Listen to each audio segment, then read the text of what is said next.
Hey guys, welcome back to the channel. Today we're working on the 87 4x4 truck, and I think what we're gonna do is tear down the engine here. So I did get my redone harness put on here. I just wanted to make sure all the wires were gonna reach and that everything wasn't in a place that it wasn't gonna work, and as well as the drive-by cable throttle body wiring that I changed over was gonna go to the right spot. So everything's sitting on there, but I think I'm gonna tear all accessories off. We got some parts in the mail. We got our camshaft. This one here is 8712 R1, so they call that like their stage 1.5. And then we got our just our generic replacement lifters from Summit. They didn't have a part number on the box, so but they're just like the OEM replacement. And then we got our same old coolant adapter for 1/2 inch MPT to go in the passenger head. We got our oil pressure that's going to go in the stock oil pressure location with the 8th NPT. And then we have our PS 155 oil pressure sender.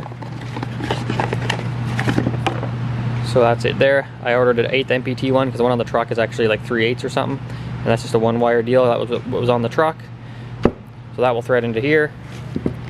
And then I got some extra manifold bolts just because I don't know if I trust the ones that come with the headers. So I got some ICT built ones. Who knows if they're better, but they just look better. They have a nice flange on them. I'll show you the ones on the engine. So they're kind of like these really cheesy, like there's not even a flange to that thing. Like it looks like it just round off if you ever actually tried torquing it down. And yeah, these just look a lot better. So I ordered a set of those.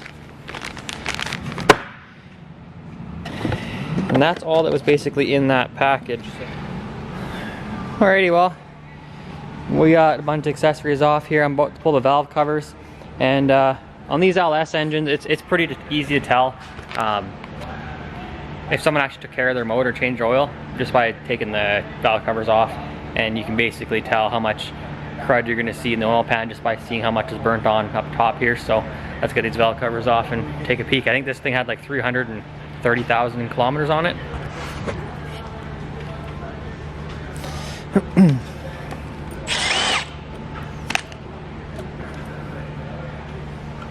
Alright, not bad. I mean, there's no chunks, it just kind of just carboned up some you know, oil deposits, but that's not a big deal.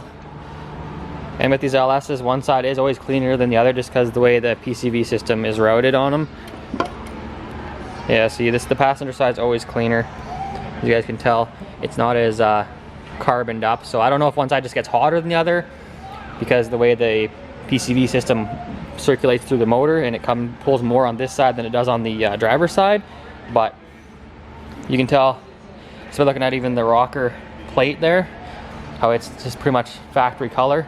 And then on this side, it's pretty yellowy brown, and as well as the rockers, you can tell they're kind of a tinted color. Whereas you look at these ones here, they're almost the color they are out of the box. It's kind of hard to tell with the camera here, but there's probably a better view on this side here. But yeah, so that looks pretty good. So this guy at least was changing his oil, or you know, the last guy who owned it was changing the oil anyway, so it's cleaned up pretty good.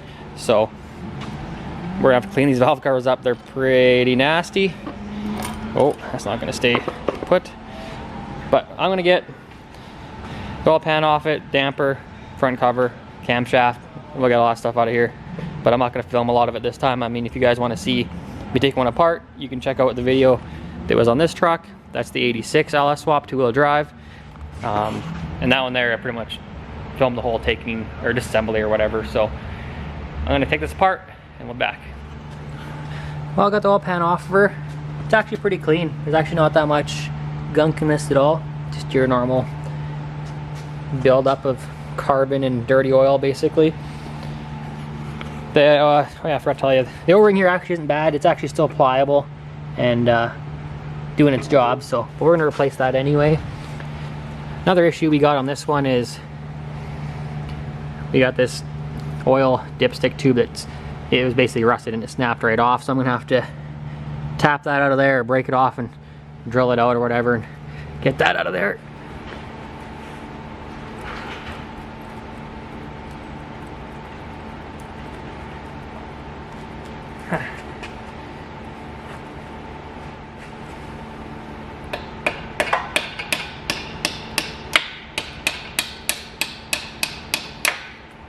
There we go.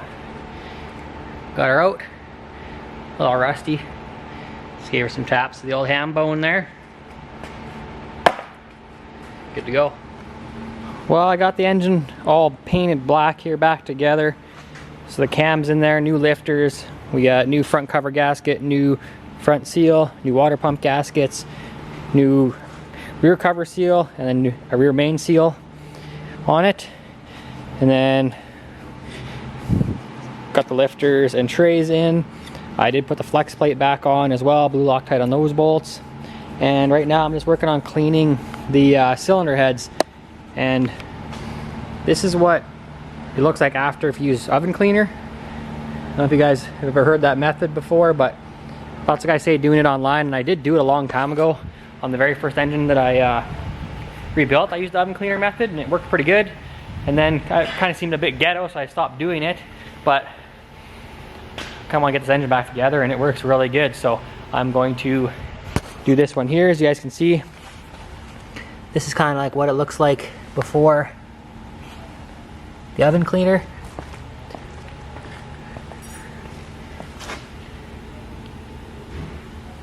And we'll give her a little spray down here. So I just got the like squeeze bottle one here, not the aerosol one. Both work because it doesn't really matter.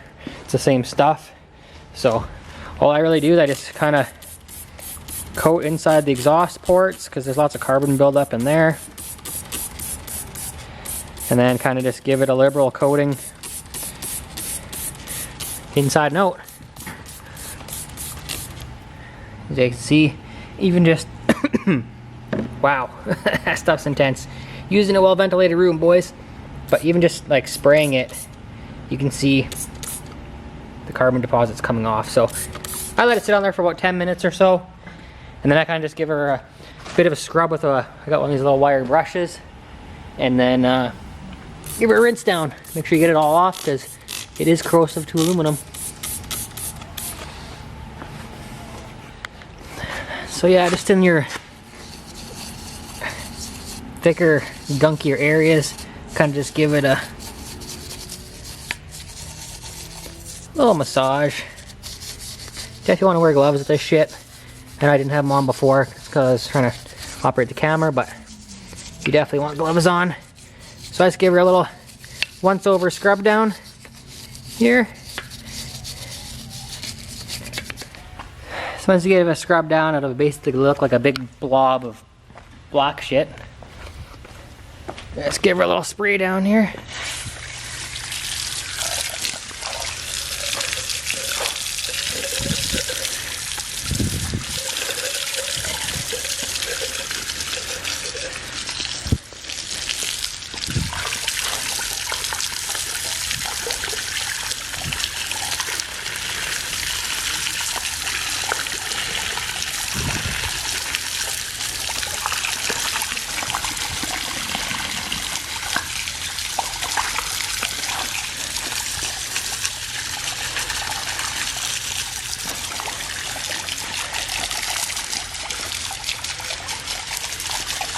Alrighty, well, there it is.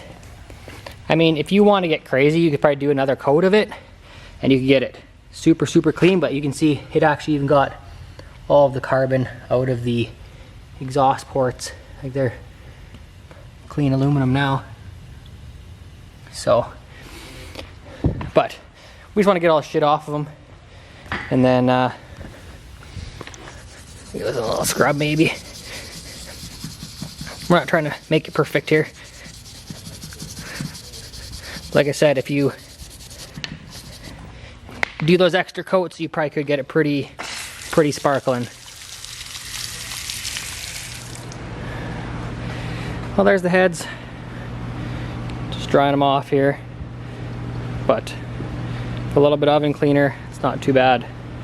for not a bunch of elbow grease, you know, scrubbing them or whatever, or taking them somewhere. So that will work.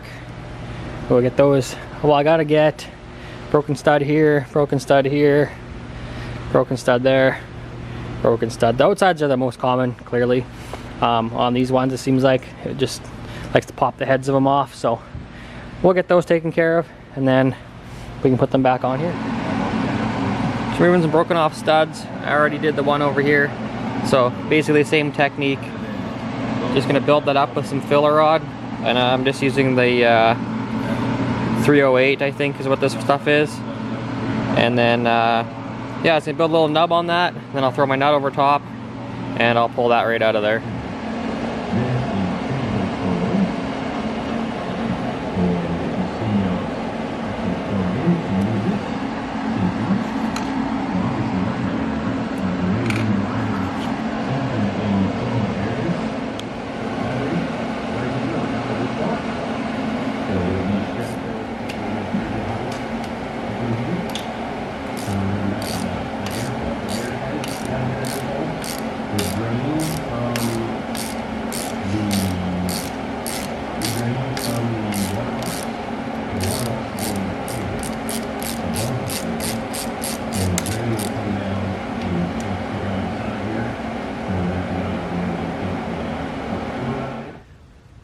What's going on, guys? So got a little crazy and ahead of myself, and I wasn't really filming, and I got the engine in the truck. So there it is. So I cleaned up the cylinder heads, as you guys saw, painted the valve covers, painted the engine block, and then some of the accessories black. And then I do got these CTS-V headers on the truck here. I wanted to see if they would fit, and they pretty much fit. I'm just gonna have to do a couple little massages to the frame. I don't know if you guys can see here, but it's pretty tight right there. So I'm gonna, where those marks are on the frame, I'm just gonna kind of scalp them out a little bit, just to give a little clearance for the header. I do the same thing on both sides. So it's a bit tight right there. So I'll leave a bit of room so that when the engine does its little rocking back and forth, we have clearance for that. And then this one here, also, this one header tube that likes to jut way out, it's gonna need a little clearance there. So I'll just give a little massage to the frame there, and then that's gonna fit. And it's kind of funny, they actually come right down to where the old headers come, and it actually lines up exactly with the old exhaust, which obviously is a 2.5 inch. This is a 3-inch pipe, but it's kind of funny that it actually lines up perfectly with the old exhaust. Like, they hang down and they look pretty cool out the wheel well of the truck too. So on a lifted truck, you can kind of see all this stuff, and it's got the gap right here for from the body lift. So it looks pretty good. The header sticking out the side. The engine's mounted in there. It's loosely bolted to the transmission. I'm waiting for the spacer to come in for the torque converter, so I'll pull the engine out anyways. I have to paint the firewall on this truck, so I just want to test fit the headers, the engine, and all that, just to make sure it's all going to work before I bolted it in and end up needing more parts or different headers. So, well, I think that's going to be it for this one on the 87 4x4 here. If you guys can subscribe to the channel, that'd be awesome. I think we're right at about 950 subscribers, and I'm just trying to get to that at 1,000 subscribers. Once you get to 1,000, that basically allows the channel to be monetized, and then I can start making a little bit of money. I mean, it's nothing crazy, but it's a you know, one step at a time kind of thing. You just kind of keep going up, and hoping one day you turn into something you can be proud of. So if you guys could like to subscribe to the channel, I'd appreciate it greatly. Like, comment, you know, all that good stuff. And you know the deal. Get out in the garage, quit talking about it, start being about it, because we got to go racing in 1 month. So you know what I'm talking about. Get your stuff ready. Thanks for watching, guys. See you in the next one.